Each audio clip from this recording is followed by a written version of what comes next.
તો વડોદરા વાસીઓ માટે ચિંતાના સમાચાર છે। વડોદરાના નીચાણવાળા વિસ્તારના રહીશો સાવધાન રહેજો। વડોદરામાં વિશ્વામિત્રી નદી ફરી બંને કાંઠે વહેતી થઈ છે। વિશ્વામિત્રી નદીની સપાટી વધી 17 ફૂટ થઈ છે।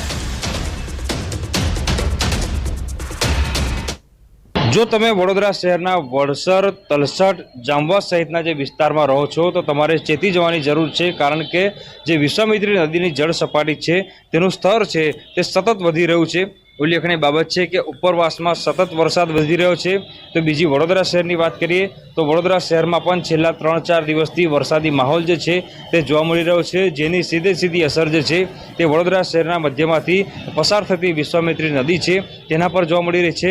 આ ભયાનક દ્રશ્યો જે છે તે પૂર હતું, એ પૂરની યાદ તાજા કરી દે તેવા પ્રકારના દ્રશ્યો છે, કારણ કે વિશ્વામિત્રી નદી જે છે તે અત્યારે 17 ફૂટે પહોંચી ગઈ છે અને એવું કહેવાય છે કે લગભગ આ નદી જે છે તે 20 ફૂટે પહોંચે ત્યારે વડસર